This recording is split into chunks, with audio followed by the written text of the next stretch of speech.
Hello friends, welcome back to our channel. कैसे हो आप सब? आई होप आप सब अच्छे होंगे और आप सबकी पढ़ाई भी अच्छी चल रही होगी। तो प्यारे विद्यार्थियों, आज की इस क्लास में हम कक्षा 8 अंग्रेजी विषय की न्यू वर्कबुक के अनुसार वर्कशीट नंबर 56 से लेकर वर्कशीट नंबर 60 तक सॉल्व करना सीखेंगे।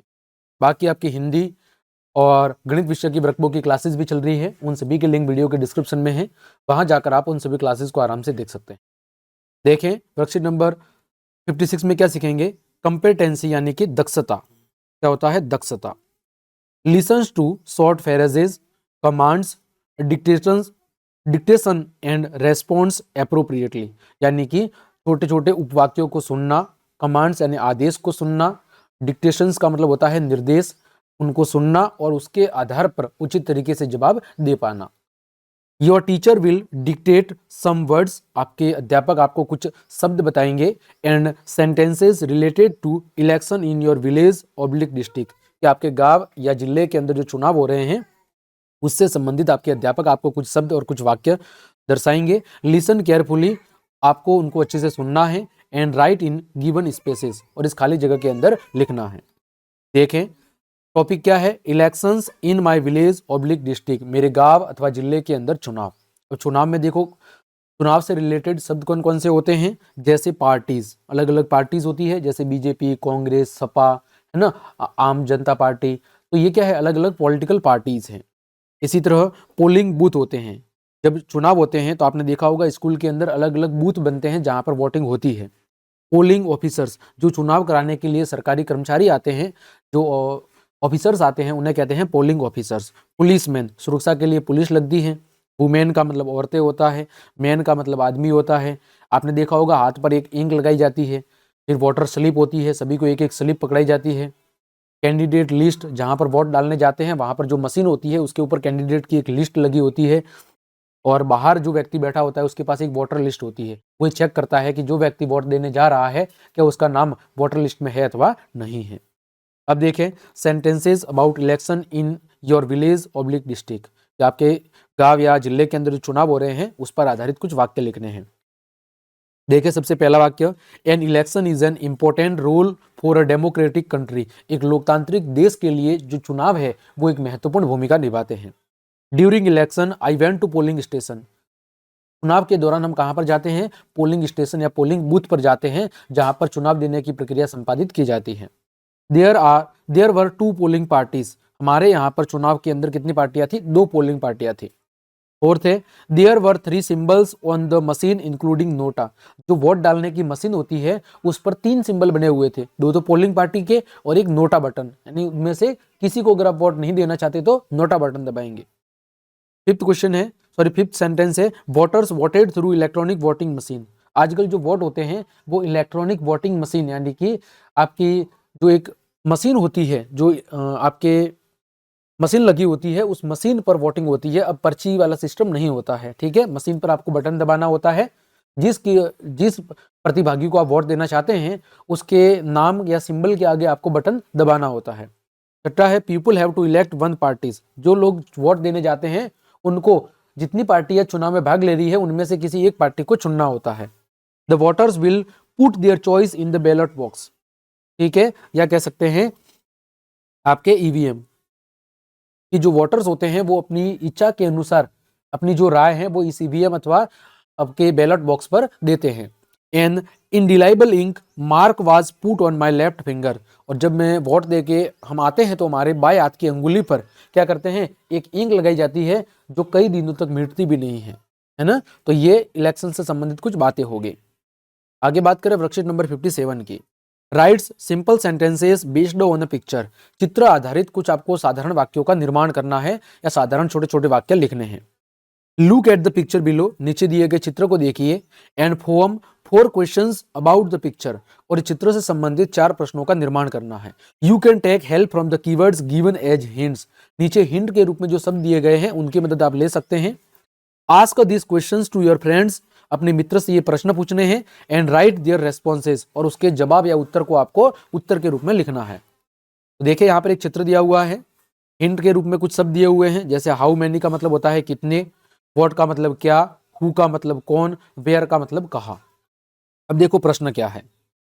पहला प्रश्न है who is filling water in बोतल, कि बोतल के अंदर पानी कौन भर रहा है। तो यहाँ पर देखो एक औरत है, a women is filling water in बोतल, एक महिला है वो बोतल के अंदर पानी भर रही है। दूसरा क्वेश्चन है what is an old man reading, एक जो बुढ़ा आदमी है वो क्या पढ़ रहा है। देखो यहाँ पर कुर्सी के ऊपर an old man is reading newspaper, वो क्या पढ़ रहा है, अखबार पढ़ रहा है। तीसरा क्वेश्चन है कि who is carrying the luggage of the man, आदमी का जो बोझ है, जो लगेज है वो कौन उठाकर लेके जा रहा है।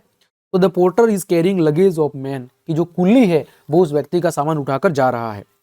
चौथा क्वेश्चन है where does the train stay, train कहाँ पर रुकती है।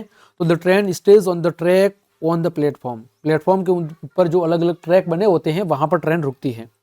पांचवा है what is the name of the station, station का नाम क्या है। तो the name of the station is Lakshmangarh railway station, क्या नाम है, स्टेशन का नाम है वो है लक्ष्मणगढ़ रेलवे स्टेशन। आगे बात करें वर्कशीट नंबर 58 की, speaks words oblique sentences on a theme appropriately, आपके सामने जो एक थीम दी गई है, एक टॉपिक दिया गया है, उस पर आपको शब्दों अथवा वाक्यों को बोलना है। Make a pair with your friend, अपने मित्र के साथ एक जोड़ा बनाइए। And discuss about your schools annual function day through the given questions, और दिए गए प्रश्नों को ध्यान में रखते हुए या प्रश्नों की मदद लेते हुए आपके विद्यालय में जो वार्षिक उत्सव का आयोजन होता है उस पर आपको चर्चा करनी है। Then write the answers in given space, और उसके बाद उससे संबंधित जो उत्तर है वो दी गई खाली जगह के अंदर लिखने हैं। पहला क्वेश्चन है आपके सामने, When do you celebrate annual function in your school? आप अपने विद्यालय के अंदर वार्षिक उत्सव कब मनाते हैं। तो यूजुअली आमतौर पर we celebrate annual function in early January, यानी जनवरी के स्टार्ट में हम क्या करते हैं, लगभग हर साल हमारे विद्यालय में वार्षिक उत्सव का आयोजन करते हैं। सेकंड है how do you celebrate your school for the celebration, how do you decorate, decorate का मतलब होता है सजाना और सेलिब्रेट का मतलब होता है मनाना, कि वार्षिक उत्सव को मनाने के लिए आप अपने विद्यालय को किस तरह सजाते हैं। तो we decorate the school with colourful balloons ribbons and streamers, हम क्या करते हैं, हमारे विद्यालय को रंग बिरंगे गुब्बारों, रिबन्स और स्ट्रीमर्स की मदद से क्या करते हैं, विद्यालय को सजाते हैं।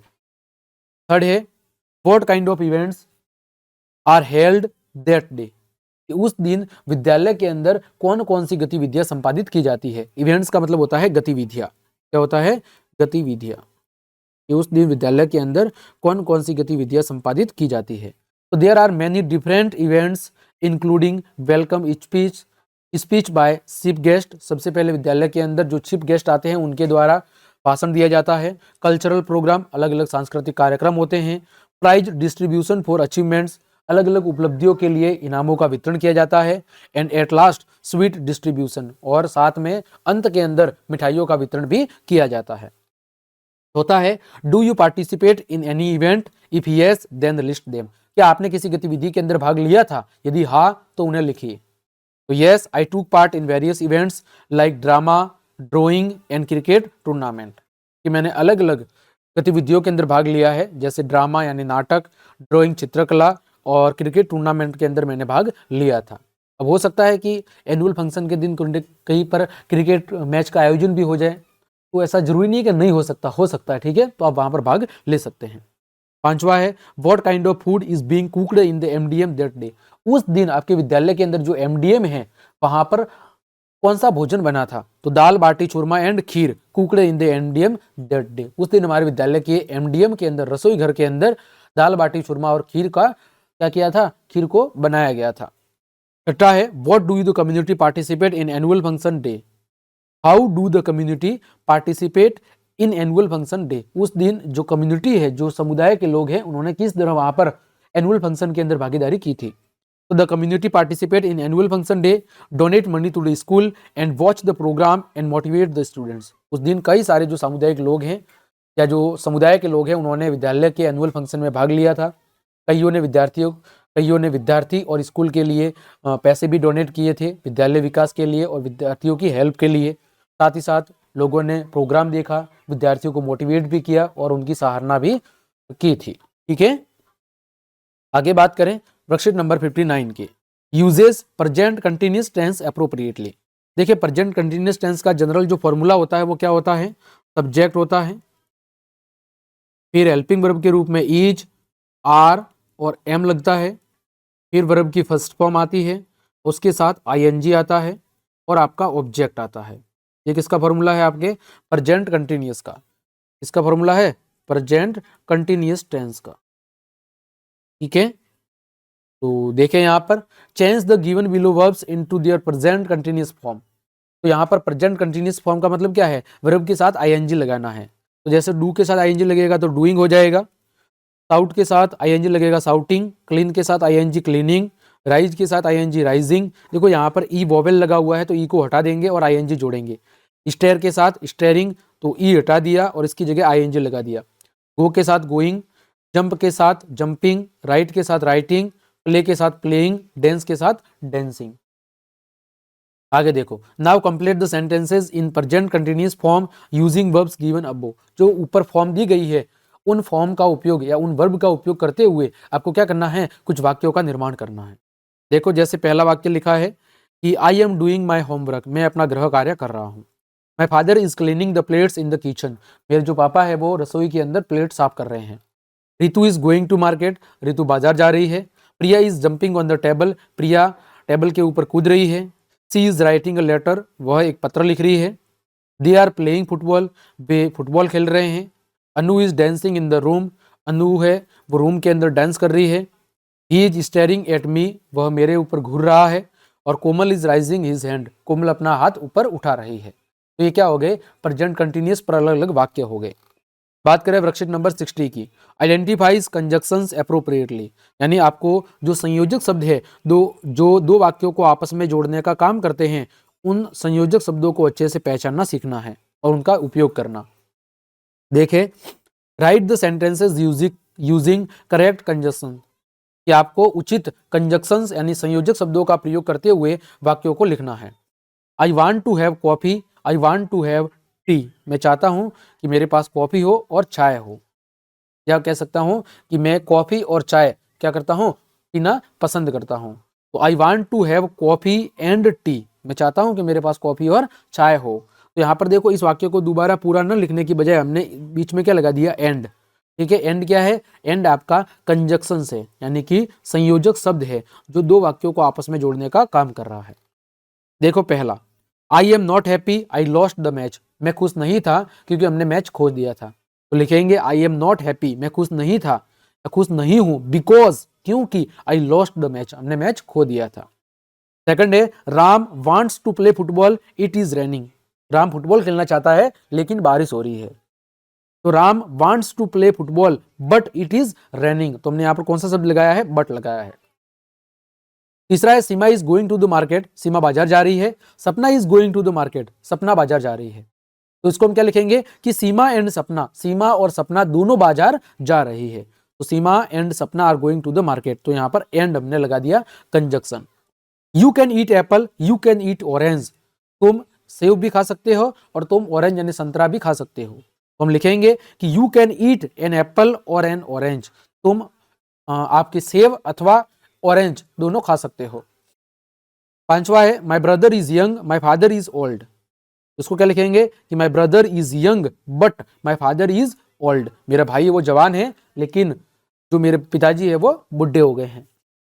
छठा है, I like to read stories, मुझे कहानियां पढ़ना पसंद है। I like to read novels, और मुझे उपन्यास पढ़ना भी पसंद है। तो इसको क्या लिखेंगे एक साथ, I like to read stories and novels, मुझे कहानियां और उपन्यास पढ़ना पसंद है। सातवां है, we can go to Ranchi by train, we can go to Ranchi by bus, तो इसको कैसे लिखेंगे, we can go to Ranchi by train और बस।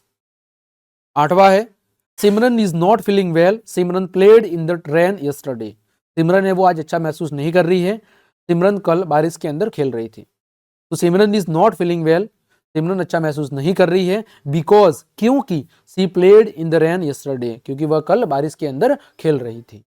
तो प्यारे विद्यार्थियों, इस तरह आज की इस क्लास में हमने वर्कशीट नंबर 56 से लेकर वर्कशीट नंबर 60 तक सभी को बहुत अच्छे से सॉल्व करवा दिया है। उम्मीद करता हूं सभी वर्कशीट आपको अच्छे समझ में आई होगी। तो क्लास देखने के लिए आप सभी का धन्यवाद। यदि आपको मेरी क्लास और ये मेहनत पसंद आई है तो फिर लाइक, कमेंट, शेयर और सब्सक्राइब जरूर करें। मिलते हैं अगली क्लास में, तब तक के लिए आप सबको जय हिंद, जय भारत।